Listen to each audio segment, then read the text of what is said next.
Good morning and welcome along to the Racing Post show, sponsored by Racing Post Members Club, The Morning Post. We have got a spectacular weekend in store for you. Just some of the names we're going to see over the next couple of days. Gamble Responsibly, just your two-time Gold Cup winner. Ballyburn, State Man, Fast or Slow, Factor-File, Brighter Days Ahead, Sir Gerhard, Grey Doining, A Horse Senior, Hewick, Firefox, Royal Pagaille and many, many more where that came from. Of course, the feature today is the Betfair Chase at Haydock, the ground softening there all the time. And we've also got the 1965 Chase and the Ascot Hurdle. At Ascot, conditions this week have been testing across the country. So we'll see what our guests fancy for the big races coming up. We've got a packed show, so stick with us. Make sure to interact. Let us know who you're fancying and what your main selections of the day are. Today, lucky to be joined in the studio by Graeme Rodway and Jonny Pearson. Gents, there was a tipping night out last night, I hear. How was it? Yeah, it was a really good night. Yeah, we had all the tipsters together. Unfortunately, I don't think Jonny could make it over, but there was a lot of us there. We had a great evening, and Jonny and I took an early bath sensibly, and here we are ready to give you loads of winners, Maddie. Fingers crossed. Jonny, feeling fresh? Yeah, feeling fresh as a daisy. Never better. Good. Fantastic. Now, we've got two Johnnies on today's show, so this is going to be a nightmare for me to navigate. We might have to call Jonny Pearson JP. And Johnny Dineen is with us from a rather curious location. Jonny, how's things? Good. I'm in my young one's bedroom, so because the reception is just about as good here as anywhere in the house. So, and we've had a storm, so I'm just trying to make sure that I don't lose connection. That's all. So that's why I'm inside here now with the bunnies. Indeed, you can see that bunny rabbit on the side of shot there. Great to hear from you, Jonny. We're going to get your Irish angle, of course, later on in the show as well. Well, what is coming up? First up then, we have a great interview for you with Christian Williams and Richard Bedford, connections of Kitty's Light, who's going to be running in the Berkshire National at Ascot later today. We're going to speak to them shortly. They're on the line waiting for us. We're then going to do a roundup of what's in today's paper, have a chat about that huge news with Constitution Hill. He's likely to be out of the fighting fifth. He's got some mysterious injury after that gallop at Newbury earlier this week. Then we're going to do our Saturday previews, talking through all the latest betting moves and our fancies. The Irish angle, as I mentioned, from Jonny. We're going to have a look at the John DURKAN on Sunday. A sensational race, that Fast or Slow, Gamble Responsibly. It's a decider. They're 3 each at the moment, so who will come out on top there and finally get your best bets. So it's going to be a spectacular show. Make sure you stay tuned. First off, though, we're going to go live to Christian Williams and Richard Bedford. Hopefully, both of them are on the line. Morning, gents, rather. If it's evening, I'm in trouble. How are you? Good morning. All good, thanks. Good. Christian's on his way to Ascot. Richard, you're getting ready as well. You looking forward to being at Ascot today? Yeah, already. I'm already literally around my father's house. We're all making a family trip of it. So, yeah, it's close for me. It's my local track, really. So looking forward to it. Fantastic. Christian, I'll go to you first. First up, I mean, this horse, everyone knows what a legend he's been for you and your family. But that fifth in the Grand National earlier this year must have just given you some buzz. He was looking likely to be the winner from some way out. You must have been in dreamland for a moment there, but he still did you proud. Yeah, we didn't win any races last year, but we had a wonderful year. Obviously, the Grand National journey, and for him to run such a big race, it was great. So just shows now what a journey you're going to have even without the win, and it was great to be involved. Yeah, typical trainer answer that. Yeah, he did run really well, but we would have liked him to win. Richard, what's that like? I mean, only a few of us can dream of having a horse ever good enough to run in a race like the Grand National. What's it like when you've got one and crossing that Melling Road, you're still in with a chance? It must be incredible. Yeah, well, I couldn't actually feel my legs, to be honest, all the way around. So I don't really remember it. I said afterwards, I don't really remember the race. I had to watch it back, but it was just unbelievable. It was more than the dream. So I didn't shout until the last. I didn't really believe it, but it was a very nervous build up. But yeah, it was a dream come true, to be honest. Of course. And Christian, Kitty's Light this season. 2 runs so far. What have you made of them? And is today the day? We know you like targeting these races, and this is a new race, of course. Yeah, the owner's very keen on today, so I just do as I'm told. try and get him there in the best of form. But no, he seems in good form. He's not very old still. He's still only 8-year-old, but the 3 mile, the last 2 runs, just looking on the sharp side for him. So hopefully the step up in triples will suit today, and the owners targeted the race at the start of the year. So fingers crossed, today's his day. Yeah, and back down to that last winning mark, so that must give you plenty of hope. He's a horse who, when he usually gets his conditions, he'll put in a good run. What are you thinking of the ground? Do you think it's gone too soft for him, though?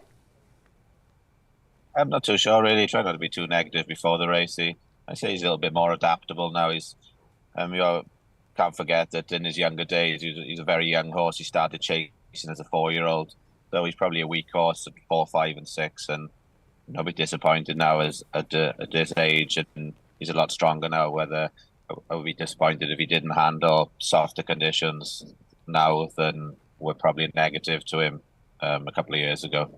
Yeah, and you've got Harry Cobden booked, the champion jockey. That must have been a big boon. How did you manage that? The owners won't be straightforward now, so they put me under a lot of pressure. So yeah, we seen Jack might be in Haydock at the start of the week, so we wanted to try and book a decent jockey, not get left at the end of the week with lesser names that we might not have suited. So Harry Cobden was available early in the week, and it just transpires we could have had Sean, Adam Wedge, James Reevely was there, but we committed to Harry Cobden at the start of the week, and we're very happy with the jockey booking. I love that. He's decent. Yeah, he's very decent. I think that's a fantastic booking for Kitty's Light. Rich, back to you. You obviously have a great chance with Kitty's. What's your interpretation? It sounds like Christian has said this is all down to you. I know, I was going to say thanks very much. So if it all goes wrong, it could be my fault. Very clever there by the trainer. Yeah, I will take responsibility for this one, but I was going to phone him up on Thursday morning and ask him if we were going to put cheek pieces on. But the last time I did that, he didn't run very well when I insisted on cheek pieces. So I've learnt my lesson. So I'll leave it to him for that. But yeah, if it goes wrong, it's my fault. If it wins, he's a genius. That's the best part, isn't it, about being involved with horses? And he's not your only runner at Ascot, Richard. You've got Rubies or Gold in the 3:30, opened at about 20-1 and has been heavily backed. What can you tell us? Yeah, well, I think it's a tough to win at Ascot. I think if I wasn't so ambitious, we'd probably be looking for a 0 to 100 somewhere maybe. But we've always thought this horse was, and he's bought. I only buy stayers, and he's really going to be a stay and chaser of the future. So hopefully the step up in trip will make a big difference to him.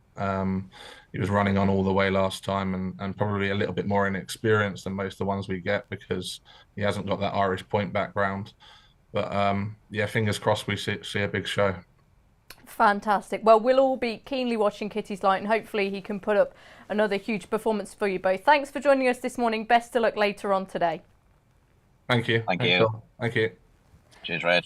Yeah, bye. Fantastic. Thank you to Christian and Richard for joining us then. Now, let's have a look what's in today's paper. Of course, we've got so much excellent content, whether it's the previews, the analysis, the tipping, the quotes from the trainers. And here's today's front page. Britain's great grey hope, Grey Dawning. Can he turn into a Gold Cup contender? That's the question we're going to be asking, and hopefully we're going to get answers to later today. The front featured Lossiemouth. She is a non-runner due to a stone bruise in the Morgiana hurdle, but still should be an excellent race between State Man and Brighter Days Ahead. Here's the big story. Liam Head and myself chartering the drama with Constitution Hill. He is lame after a gallop at Newbury early this week. We'll talk about that in just a moment. Huge news. And there's our Smart View card, including all you need to know about the Betfair Chase. Proper 3 mile grade 1 to start the season there. Braveman's game, 97%. Interesting for sure, particularly given that the ground is softening all the time at Haydock. That wouldn't necessarily be in his favour. Of course, we got last year's winner Royal Picai in there as well. Here's Conor Fennelly's view on the Unibet Morgiana hurdle. State Man He's looked unstoppable of late, but he's going to face his toughest task yet in brighter days ahead. No Lottymouth again, as I said before. Elsewhere, we've got fantastic action from Ascot. We've got the Howden Ascot Hurdle featuring Golden Ace, one of the star mares of last season. And as you can see there on the side, all the preview quotes as usual. Paul Keeley, his Saturday Sizzlers are back. He's liking Josh the Boss, Bowens Park, Push the Button, Ahoy Senor, Cop Mask and Montbeg Genius. It's going to be a big day for those tipsters and the ones in our studio. We'll see who they can come up with, if there's any agreements or disagreements. Tom Siegel, well, he agrees with Paul Keeley on Cop Mask. That's in the 320 at Ascot, but also he was very sweet on Brighter Days Ahead on In the Know last night. Catch Him Derry. Now, Doyen Quest is a non-runner, of course, so I think Harry Skelton has moved over to Catch Him Derry in that 230 at Haydock. Also gone for Push the Button in the same race. Gold Tweet. He thinks there's going to be a French upset in the Betfair Chase, and also likes that gallant mare, My Silver Lining, in the 340. Now, this is brilliant, because Johnny doesn't know this is coming up. There was a tweet yesterday about Johnny, and someone said he had a leafy green background, and they said Johnny's going to enter the jungle. And I thought it was absolutely brilliant, because I think we can all agree, Johnny, you'd be spectacular in the jungle. What, would you give it a go if they paid you enough? And if I got the $1.5 million Colleen Rooney's getting the constant for sure. Maybe a little less. Do you think you'd be any good at the trials? What are you scared of? Johnny Dineen in the jungle? I haven't watched that program in 20 years, but I the last time I saw it, they were eating maggots and things like that. I definitely wouldn't be going for that carry on anyway. You know, and going into with things crawling all over you. I think you'd want a few quid to go into it at the same time. Yeah, honestly, I would pay to see Johnny in the jungle. We need to start clamouring to get it done. But yeah, some good fun there, Johnny. On a more serious note, of course, it is Safer Gambling Week on this show, and every Racing Post show we are advocates of responsible gambling. As always, join in the chat, join in the discussion, but consider seriously your choices. There's so many tools out there for help if you need it, including on the Racing Post website, so make sure to check that out and see what you think. We'll go to an ad break now.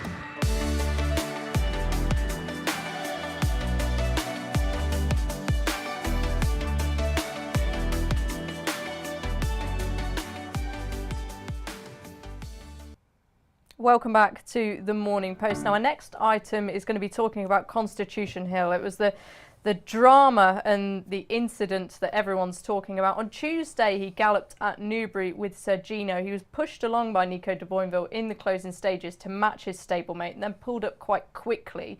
That triggered a drift in the markets for the Fighting Fifth and indeed the Champion Hurdle. But yesterday, that was taken to a new level, drifted out to as big as 7-1 on the Betfair Exchange. For the Fighting Fifth, Sir Gino was about 5-4, even though he was due to make his chasing debut at Kempton on Monday. So what was going on at Seven Barrows? Then we heard from Nicky Henderson, who said that the horse has been lame. They're not sure why, they're not sure what's happened. He's undergoing investigations at the moment, but he reaffirmed that this is not a retirement call and that they're aiming to get the horse back as soon as possible, but it's looking unlikely he's going to make next Saturday's BetMGM Fighting Fifth Hurdle at Newcastle. G-Rod, disappointing news, obviously. Everyone wants to see last year's top champion hurdle hero. He's been such a superstar the last couple of seasons, but it's not been straightforward of late, has it? No, I mean, unfortunately, Maddie, I think he's probably finished.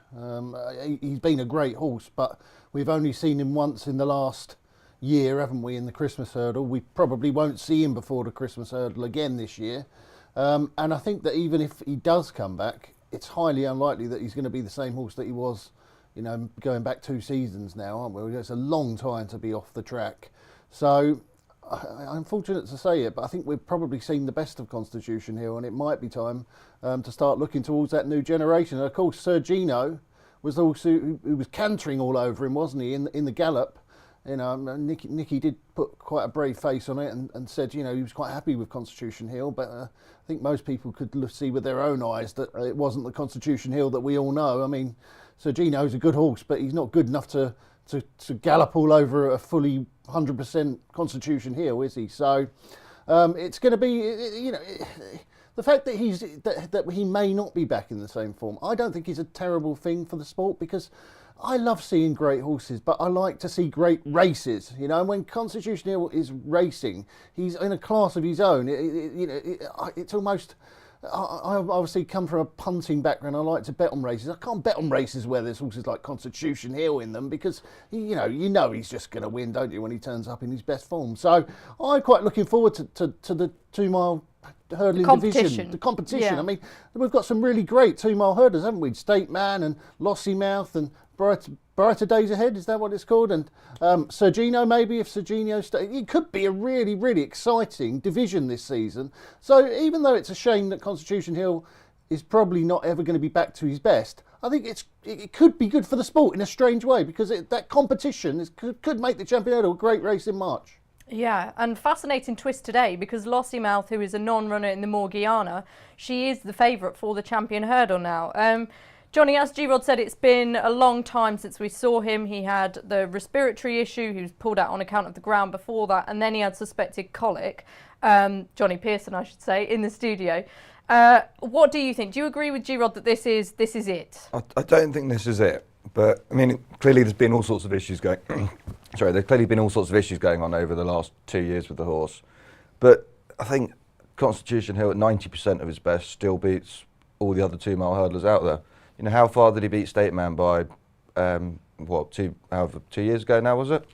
You know, he ran all over him. If he gets anywhere near his best, he's still going to be the best 2 mile hurdler there. But, I mean, it's just a shame we don't get to see the horse. Would either of you be looking at the Champion Hurdle market now and going, this is ripe for a bet? It could be, couldn't it? If he does decide to revert Sir Gino back to the Champion Hurdle, I mean, the way that he went through that gallop, he looked really good. He was very smart last year, wasn't he? But I think that the bookmakers have priced it up quite defensively, haven't they? You know, they're quite well aware of the fact that Constitution Hill might not be the horse that he was when he comes back, and they've put in plenty of others in short enough. So there's not really loads of value there, I don't think, in the Champion Hurdle market. I mean, don't get me wrong, I want to see Constitution Hill come back. I'm not one of these people saying, oh, he should be retired. I never understand that when people say, oh, should retire the horse. I mean, by all means, get him back. I'd love to see him back on a track. But I don't think we're going to see the same Constitution Hill that we saw maybe 2 or 3 years ago, Maddie. Okay, Jonny, let's go over to you now in Ireland.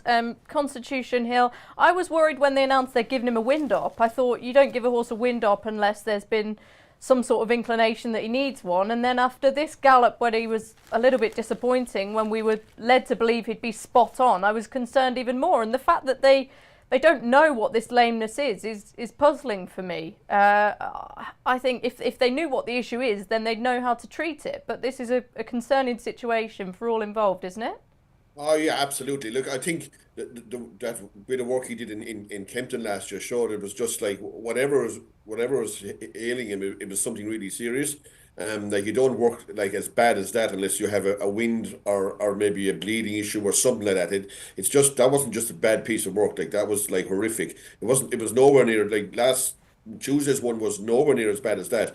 But it still did show that there are frailties there, and like it looked like Sir Gino was running to the naked eye, to the untrained eye, whatever you like to call it. It looked like he was running all over Constitution Hill at the end of the gallop, and you'd have to be very worried about him going forward. I kind of agree with Graeme there. I think we've seen the best of him now at this stage, and when horses go wrong, they stay wrong. More like, although we have seen a few in the last 6 or 7 years, horses have bounced back from like really bad performances or real serious injury or whatever. Like the likes of Faheen came back, Spintle Sacker was produced back.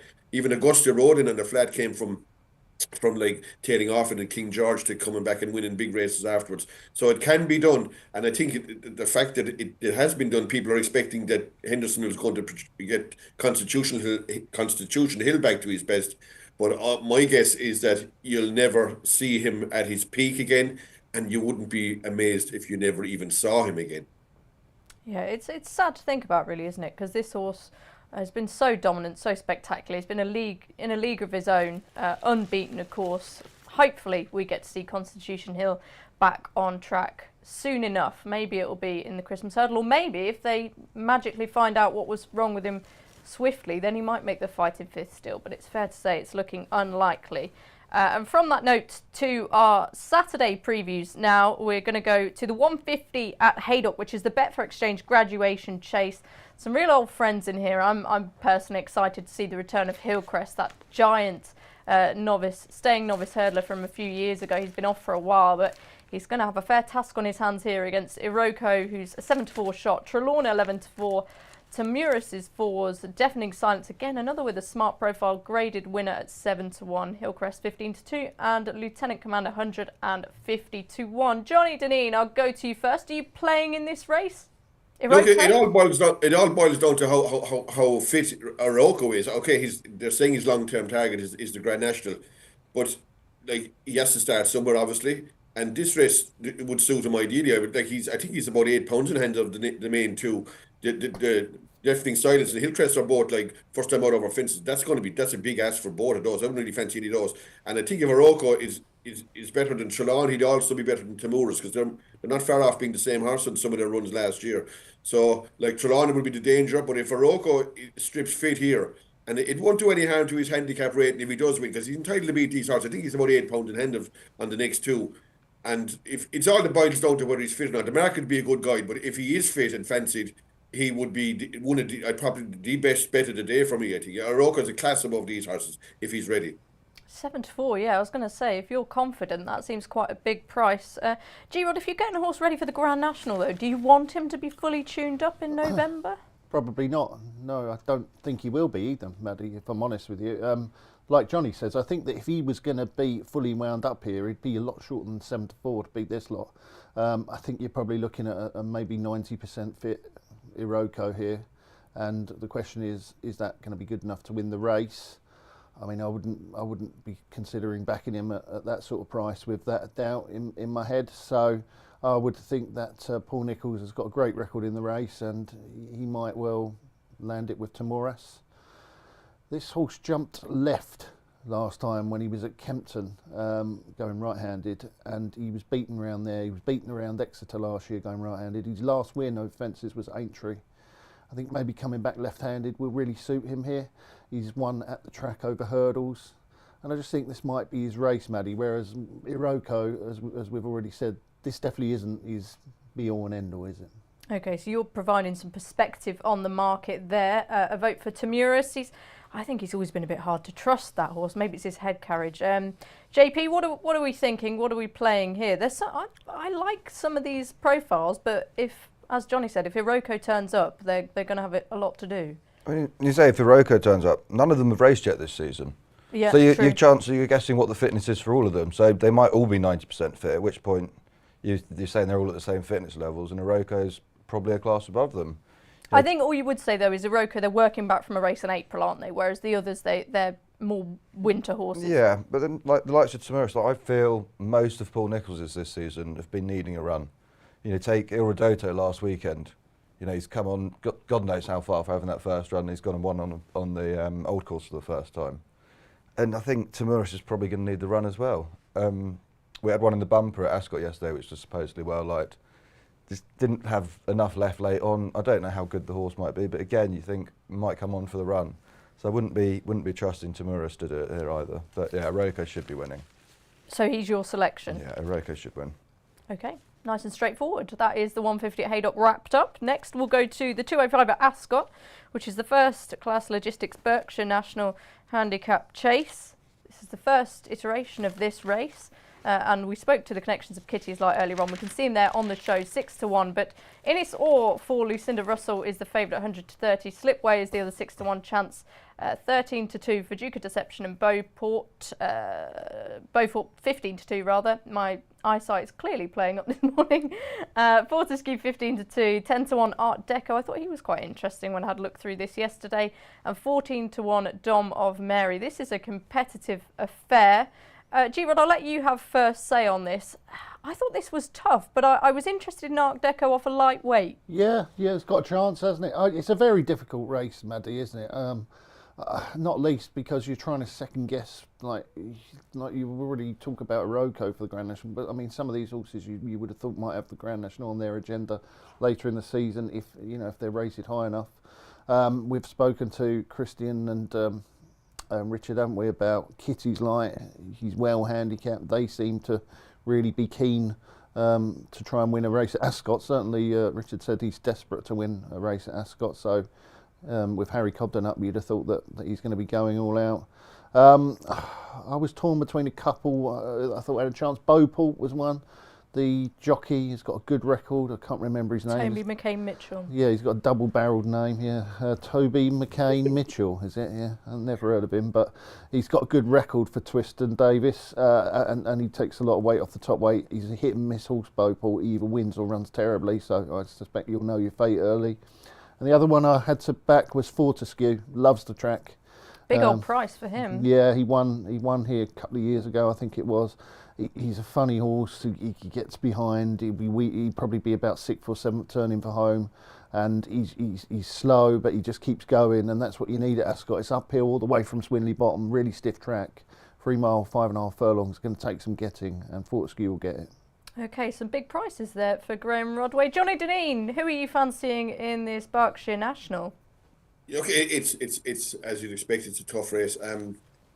I was giving an outsider a little chance here, but it's you're taking fitness on trust. Dom of Mary. It hasn't run in the 254 days, I think, but it was kind of half progressive there last year. It finished like mid-pack in a handicap chase in Cheltenham. I think it was by I Know the Way You're Thinking, and it did run a good race in Sandown there. Previously, that offers kind of a similar mark that it runs to now.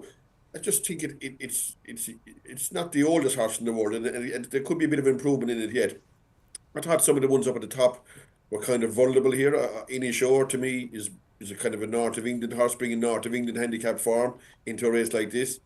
I'm not so sure I trust that down the south. And Kitty's Light is fairly well exposed. It has a chance. And Slipway was quite disappointing, I thought, in the cross country race, and turns out quick here as well. Like it's a quick enough turnaround for running one of those races, and it travelled really well. It looked like likely winner for a lot of the race, but faded out of it tame enough in the finish.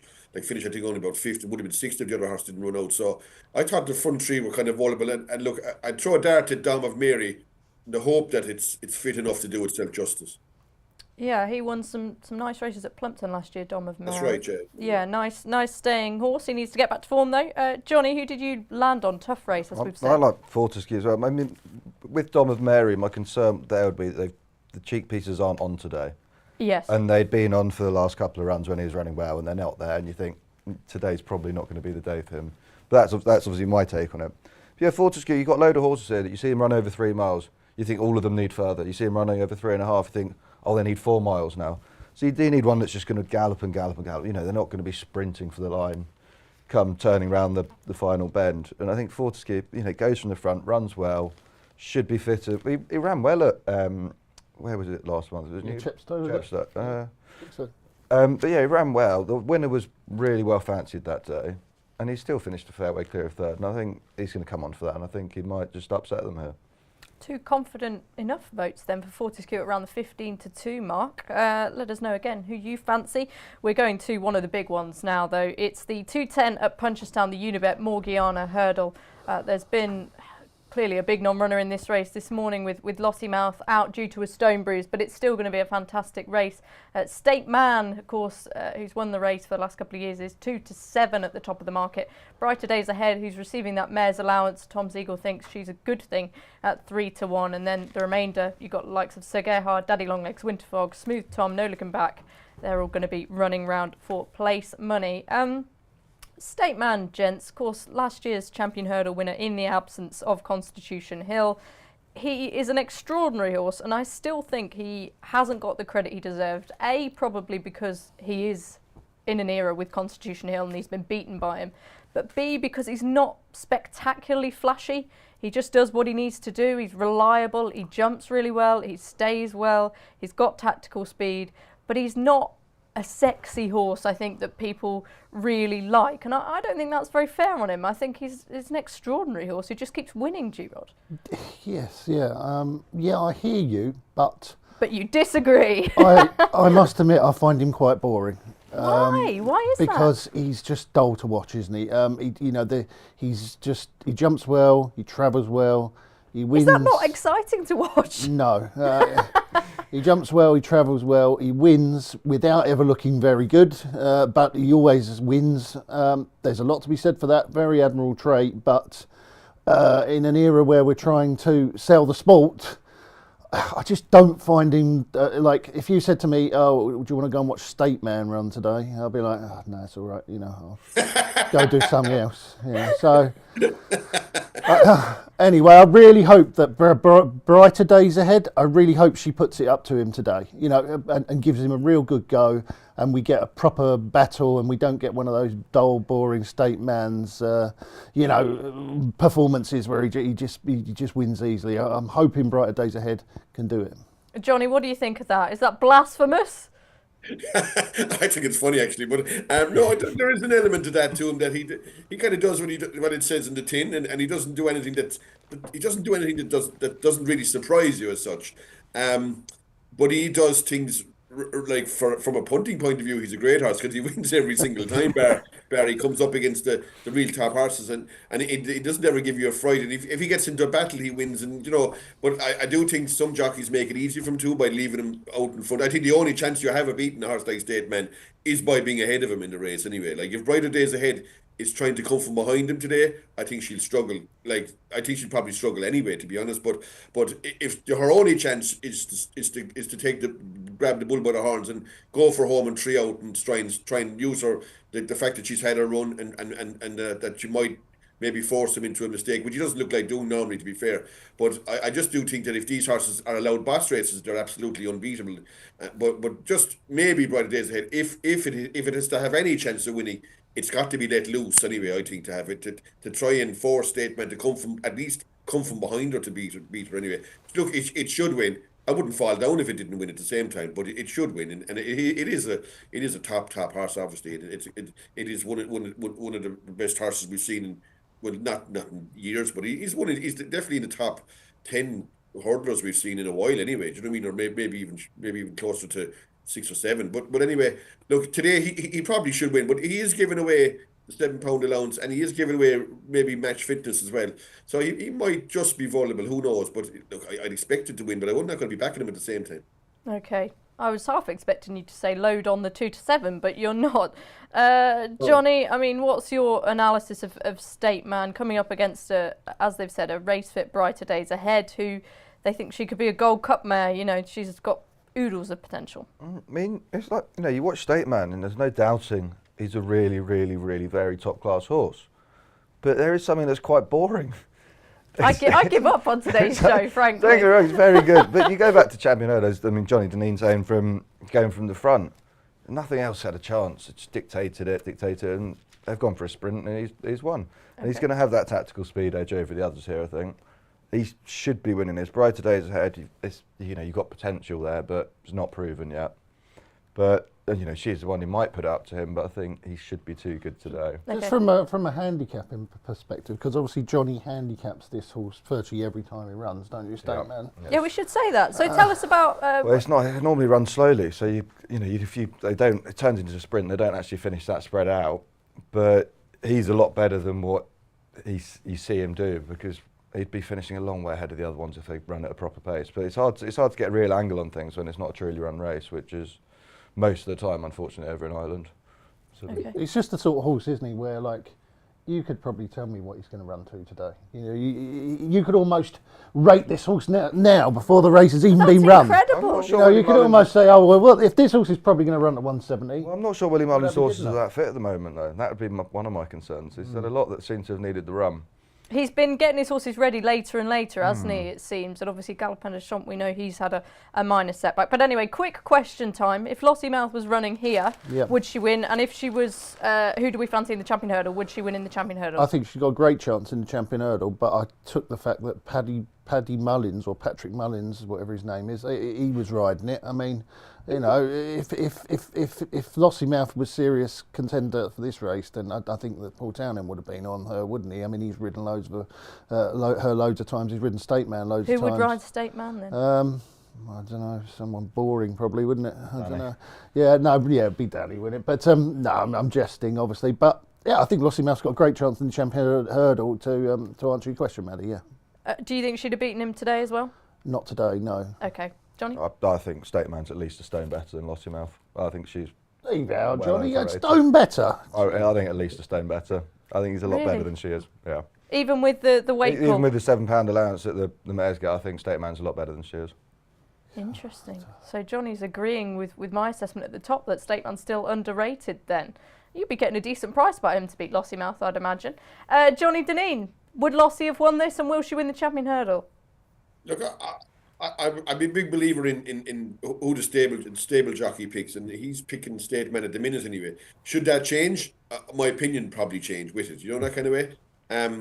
Look, if these guys can't pick the winner from what they see at home and on the field they get from both horses, then we're all in big trouble, I think, anyway. So, look, once Townend is on State Man, I'd say it's surely a positive sign for his ability to beat something like Lossiemouth.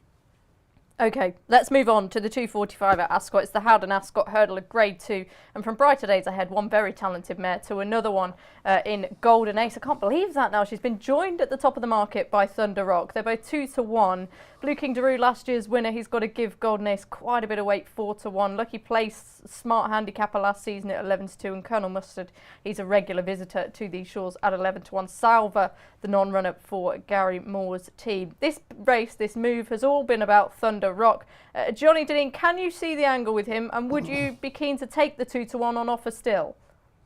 No, I fancy it, but like it's a bad price now, to be fair. Even though I still think one of the top two will probably are the ones to maybe focus on. He was 5-1 yesterday, and Salver is the only non-runner, so that would have only been about a 10-cent rule for it, which would make it a 92 shot. Like I can't see it being less than 2-1. Surely Thunder Rock. I still think Golden Ace will go off favourite, even though I do fancy Thunder Rock same time. And look, if it tipped out to 5-2 or 11-4 at the finish, I might consider backing it all right. But because I don't really fancy Blue King Daru, he's given away a bit of weight, and he's a horse, even though he likes Ascot, he's a horse with a few issues. Lucky Place is up against in ratings, and Colin Mustard doesn't know how to win any these days. So I do think it's between the front two in the market, and I might consider backing Thunder Rock later in the day, maybe if he was 5-2 or 11-4, that kind of stuff, but not a 2-1. Okay, Golden Ace, she looked spectacular and beat brighter days ahead, it should be said, at Cheltenham when that horse was a big fancy in the Mares Novices Hurdle. This is her reappearance, Graeme. It sounds like Connections are going to expect her to come on for the run a little bit. Maybe that's what's forced this Thunder Rock move. Yeah, possibly, and she was one of the great results of the Cheltenham Festival, wasn't it? She for Jeremy Scott to win a big race, you know, and a yard that you wouldn't consider to be among the top lads. To be honest, it was great to see her win for him, and she has got a solid form chance if she's right. But like you say, that is a big question mark. I suspect Thunder Rock is going to be ready here, and this probably is his Gold Cup Champion Hurdle, whatever you want to call it. He's a funny old horse though, isn't he? Loads of talent, but I'm not sure I trust him 100%. I think Blue King Daru will run really well. I mean, Paul Nicholls again likes this race. Also won this race last year. Beat what's called Strong Leader, didn't he? Who came out and won at Aintree, didn't it? At the end of last season, form looks pretty good. Blue King Daru had a tough task in April behind Imperial Pass, but ran very, very well. I think Blue King Daru is quite solid. Not one of my better bets on the day. I think it's a real trappy race, Maddie. It is. I mean, you only have to look 2-1, 11-2, Lucky Place. I mean, he's an exciting horse, but he's got probably a little bit to do with the protagonist here. Johnny, how do you assess it? I like the one with jockey of the moment, Adam Wedge, taking the ride. But I mean, Johnny Dineen's got a point. The horse it has been quite some time since the horse won, but he's got some of the best. This is Colonel Mustard. Colonel Mustard, yeah. He's got some of the best form in the race. He's a big price, and you watch the run. He's the only one who's had a run this season. If you watched the race at Sligo last time, and it's a silly 3-runner race. The pace of the race was actually okay in the end, but he was held up 6 lengths behind the whole way round. Never given a chance that day. I think with a more positive ride today, he actually should have a fair chance to go closer. And at the price, I can't go against that. Johnny, any response to other Johnny? Yeah, look, he's a horse with a lot of ability. He's some great place for him, but he has no winning form with ages. He's even they've experimented going novice chasing with him. Look, I wouldn't collapse if he won, but I would be surprised at the same time. He has a run now, which is a help. And he has a run. That run in Sligo will probably bring him on, but I don't know. And he did drift that day as if he needed it to. So maybe a 5-runner race. I mean, he's one of 5 that can win. I don't really fancy him, to be honest. I do think he's a horse that struggles to win races these days. Well, it's a game of opinions, and it's always interesting to hear two opposing views. So we'll see how Colonel Mustard gets on in that Ascot hurdle. But now it's time for the feature of the day, and this is a real cracker. Will we see a new Gold Cup contender emerge in Grey Dawning? He's at the head of the market, only just at 3-1, ahead of last year's winner Royal Pagaille. Charlie Deutsch, Venetia Williams back with this horse, who seems to love Haydock. Ahoy Senor, always a fun horse to talk about, isn't he, for Lucinda Russell and team at 6-1. Limerick Lace, quite a few have been quietly fancying her, I noticed in the Saturday jury in today's paper. What's she going to be capable of doing at this sort of level? She's an 8-1 shot. Brave Man's Game, is the ground going to go against him? He's got new headgear on, he's got a new jockey. What are we expecting from him? Tom Siegel, as I say, that price now on Gold Tweet is 12-1. That's come in plenty since he put him up. Hewick, last year's King George winner, is just a real stalwart of the game at 14s. And the real whacker who won the Charlie Hall, that just shows you how deep this race is, a 16-1 chance. What are we thinking of this one? Johnny Pearson, I'll let you go first. I'm hoping it doesn't get too soft, because Haydock, when it's too soft, is really quite miserable to watch. You know, how many Betfair chases we've seen in the past where you've got a horse winning by 30+ lengths and nothing else is in it. So I'm hoping that doesn't end up being the case. Venetia Williams might want that to be the case with Royal Pagaille seemingly going best on more testing conditions. But I think Brave Man's Game is way overpriced too. As I said earlier, I think Paul Nicholls' horses have all been coming on for the run. And I think if he's come on an extra, £5 to £10 for it, £10? I think he's got a lot more ability than we saw at Wetherby, and I think if he's fit today, I think he'll be too good for the rest of him. Okay. Paul Nicholls, we know he loves this race. I should mention, if you saw me frantically scrolling away here, it's because Willie Mullins has got a runner in this race, and he's not on the graphic, and that's of course Capodanno for Brian Hayes is taking the ride. It's his first run in the Betfair Chase. So can he win it with his first runner? We'll have to find out. Johnny Dineen, what do you make of this market? It's an interesting one. Grey Dawning's got upside. I must admit, I watched the Turners back yesterday and I thought he looked quite tired at the end of that race. Maybe he was just idling. Is he really going to relish a real stiff test like this in deep ground at Haydock? Yeah, you'd have to say that he wasn't gasping for an extra half a mile that day, is right. But I suppose he has stayed 3 mile in Warwick on slow ground against Appleway and Broadway Boy, where they made it a fairly searching gallop and probably played into his hands a small bit as well that day. And he probably did stay well that day. Yeah, you'd have to question, is he a real slugger? And that's what you kind of need in a race like this sometimes, is, as Johnny Pearson said, this can turn into a proper war of attrition at times. The horse is winning by, Bristol de Mayas winning this race by offence, you know what I mean, that kind of stuff. So look, if it didn't turn into that kind of I don't think it's going to be a quagmire though at the same time. I have a feeling it's not going to be today. I don't think they have the rain, but any kind of rain would knock out Hewick. I think the real whacker probably wouldn't be that suited by it either. And I think if I owned a Grey Dawning and he didn't win this, I'd be disappointed, because I just think if there is a Gold Cup horse that has to have any chance of, or is there a horse in this race that have any chance to win the Gold Cup, it has to be Grey Dawn. The rest of them wouldn't win if they got a fence start, in my opinion. Anyway, from like Royal Pagaille is very short to me. For a horse that's rising, like is he rising 11 or even 12 years of age? Like, it hasn't run in nearly like the months of a year. I don't fancy that at all. Anyway, and I don't fancy Limerick Lace either, to be honest. I think she's quite short now in around 8-1. She couldn't win the Tri-Town off 1-4-1, where she herself looked to be outstayed. And I know she's running the Grand National, but the Grand National, you wouldn't know what kind of a race that is nowadays. Did you even need to stay 4.25? Probably not. No, she finished midfield. I don't really fancy Brave Man's Game either, to be honest. I just think with the plone, all sorts of stuff and no blinkers. I think if the ground gets softer, that's against him. I think he's gone past his sell by date. Look, I'm going to go with Grey Dawn in the hope that he'll be able to. I think he'll have no bother line up in any kind of a gallop, and I do think that he's a horse. I could see him coming through up the straight here and winning, like in the style of maybe a Gold Cup contest. Even if he's to win this, he still has to prove a bit to be a Gold Cup horse. But if he doesn't perform today anyway, they can throw him in the bin as regards being that kind of a horse anyway. Just love your turn of phrase, Johnny.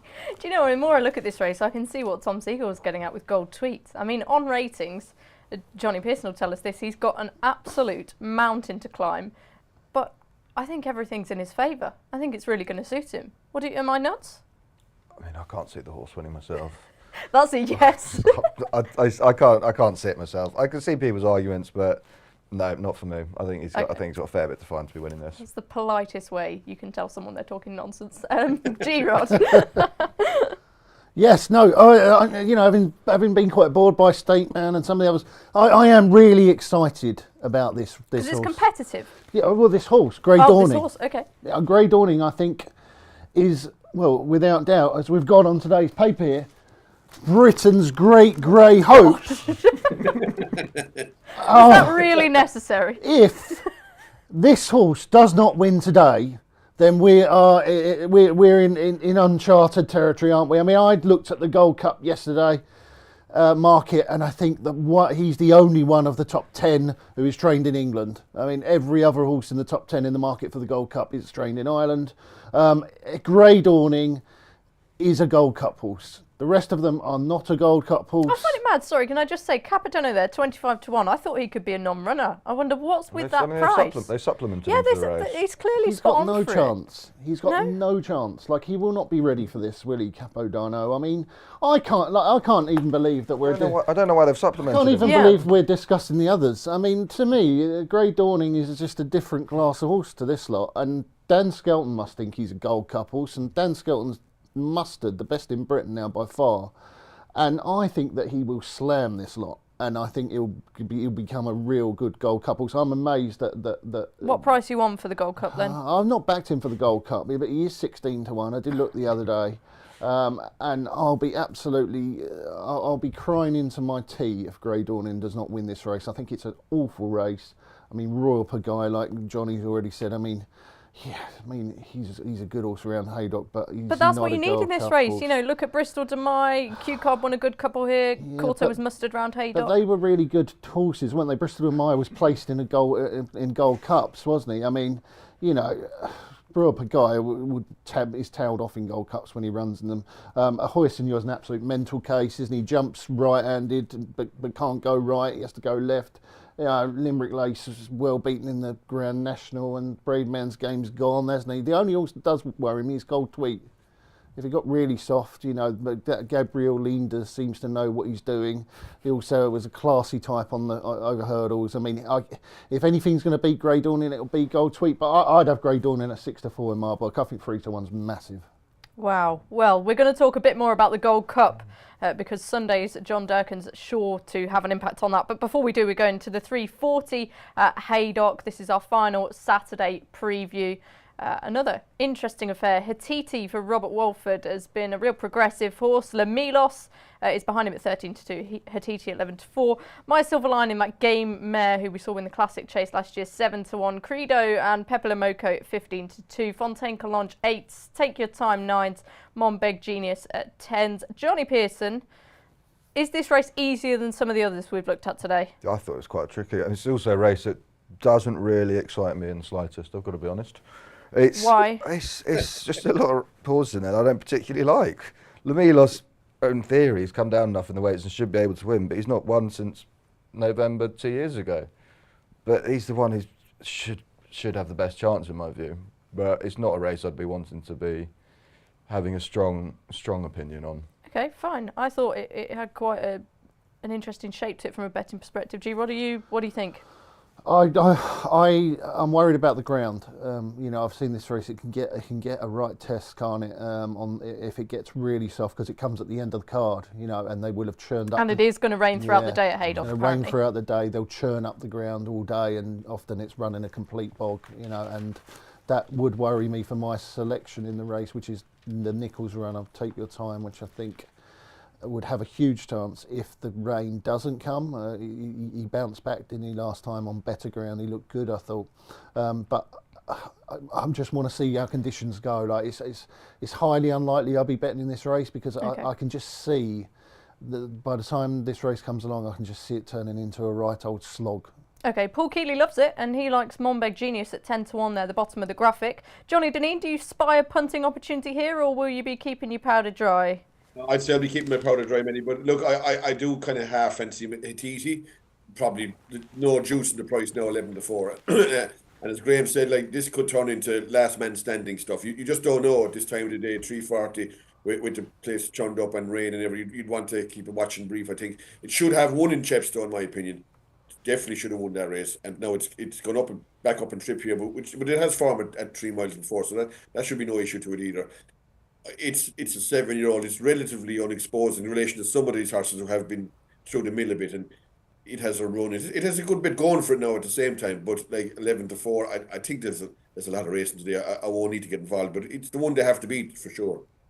Sticking with you, Johnny, what else are you thinking of Saturday's action over in Ireland? There's some great racing today. Yeah, there is. Look, this time of the year, you kind of you need to know exactly how fit and fancy the horses are really, and the markets are even more of a guide this time of the year, I think, in the jumps than maybe any time of the year when the horses have run and you kind of have an idea what's fit and what's going well and that. So for that reason, I'd have to be mindful of the betting. But in the very first race, I was looking at a horse called It's Bilbo coming from France for Henry de Brom and finished 4 to a horse that's the whole world is talking about, Willie the Who. That looks like good form. No, I don't know nothing about how fit he is, but if he did happen to be straight, I think he might win. And Ballyburn is going to turn up. Look, you can't go against Jack Kennedy in the 3-runner chases where they own the 3 horses. Like he's at the peak of the there's only 2 count today, but he's at the peak of the 2 and went for Stellar Story. So I'd have to respect that. I presume State Mandel. The only one horse I do fancy for the whole day in Ireland is Jacob's Ladder in the last race. I think that's in around even money or bigger. I think that'll win. I do. I'd fancy that very strongly. And that's for Gigginstown and his. They had 2 in it, and 1 came out, and they've left this for lane. He is a penalty, but like he beat Jerry from Kerry the last day. I think he'll confirm form even at £7 worse off. And any rain in the ground during the day will help him, and I'd say and be a negative for Jerry from Kerry. And I do think he probably one of the better bets of the whole day, to be honest.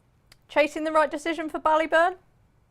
I would have thought so, yeah. I would have thought so, especially when they have so many horses running and going for a champion holder. I would have taken he looks a natural chaser to me, and I'd be surprised if he doesn't have a big say in the novice chase ranked. I do think he's an Arkle horse, all ends up.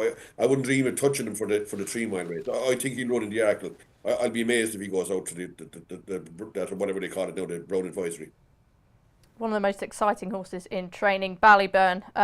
From one of the most exciting horses on the up to some of the most exciting horses around, full stop. Sunday, 2:25 at Punchestown, the John Durkan Memorial Punchestown Chase. This has got to be even better than the Betfair Chase. An exceptional running of this race. Last year's winner, Fast or Slow, is sharing the 5-2 market leader with Factor File. The Dual Gold Cup winner, Gallopin des Champs, is 130 chance. He wasn't quite ready for this race last year, but he did win it the year before that.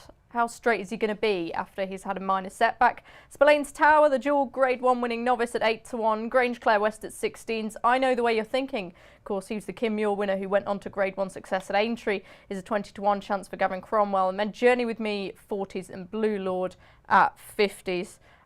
They are 3 apiece, as I mentioned at the top of the show, G-Rod. Fast or Slow and Gallopin des Champs. And, you know, you look at Factor File, he's incredibly short. Isn't he 5-2 his first run against these 2 big boys? Yeah. I was mightily impressed with him at Cheltenham. Factor File, this is. Yeah, Factor File. I thought he looked really, really good. And he looked very good, didn't he, previously at Leopardstown. I don't know how ready he's going to be. That especially Willie Mullins at this time of year. I wouldn't back anything really at Willie trained before sort of that Leopardstown meeting. I know that he's got a good record in this race, but Ballyburn got beaten at this time last year, didn't he? I always think that this time of year Willie's horses are not really fully firing and wound up. That's why I can't have Capodano in the Betfair Chase at Haydock. So I certainly couldn't have either of these Mullins horses on my mind, Factor File or Galloping de Champs, for the race tomorrow. Although I do think, obviously, the two favourites for the Gold Cup, and come March at Cheltenham, Willie will have them peak ready, and they'll be the ones to beat, won't they? I expect that Fast or Slow will probably win. He's got a good record at Punchestown, hasn't he?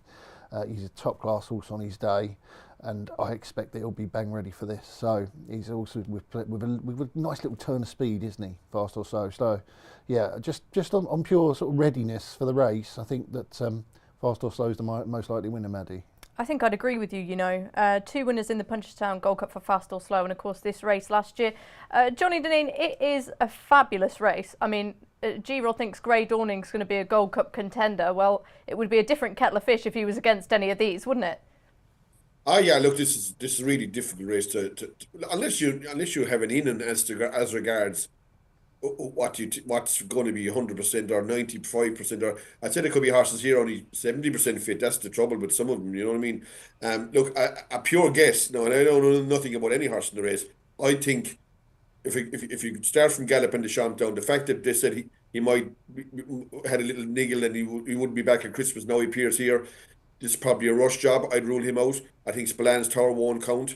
And I think the rest of them won't win either. Grange Clare West, I know the way you're thinking. Johnny with me and Blue Lord, I'd rule out all those 6. So I do think the winner will come from Factor File or Fast or Slow, and it'll depend on which if either are fully trained for this race. Factor File, and they both are like 2.5 mile horses as such. They are very adept at 2.5 mile, whereas some of the other ones probably want 3 miles and plus, you know what I mean? Maybe at this stage I'd say Galloping de Champs is a 3 mile horse without a doubt.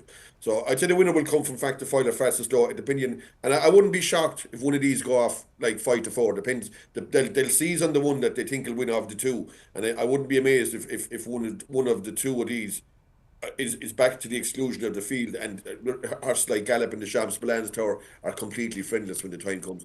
Knowing nothing, I'd pick maybe Fast or Slow.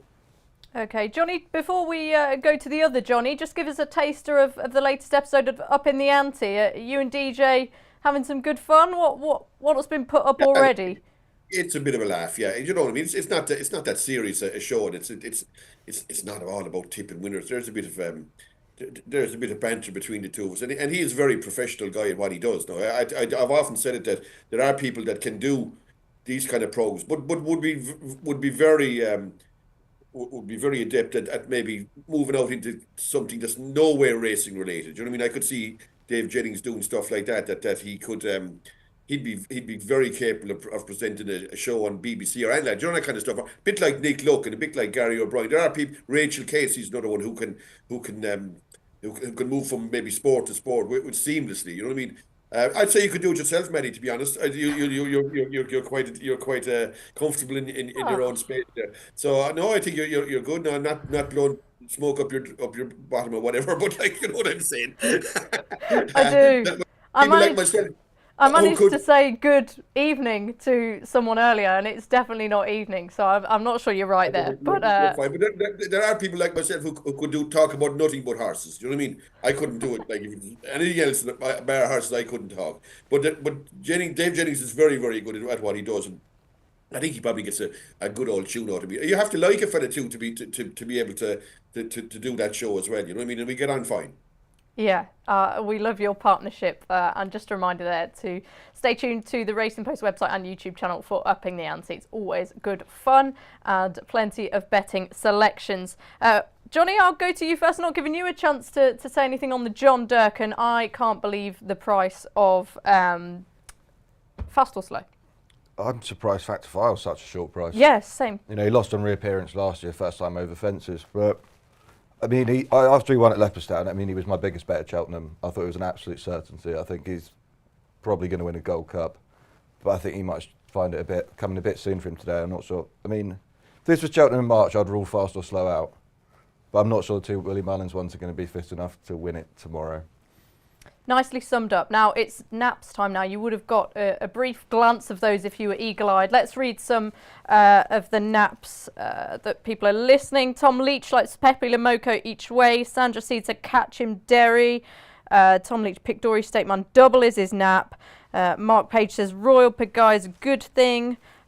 Patriotic says the Chancellor of Odds Checker. And another selection from Sandra Seed. She likes Pyrotechnic at Huntingdon as well.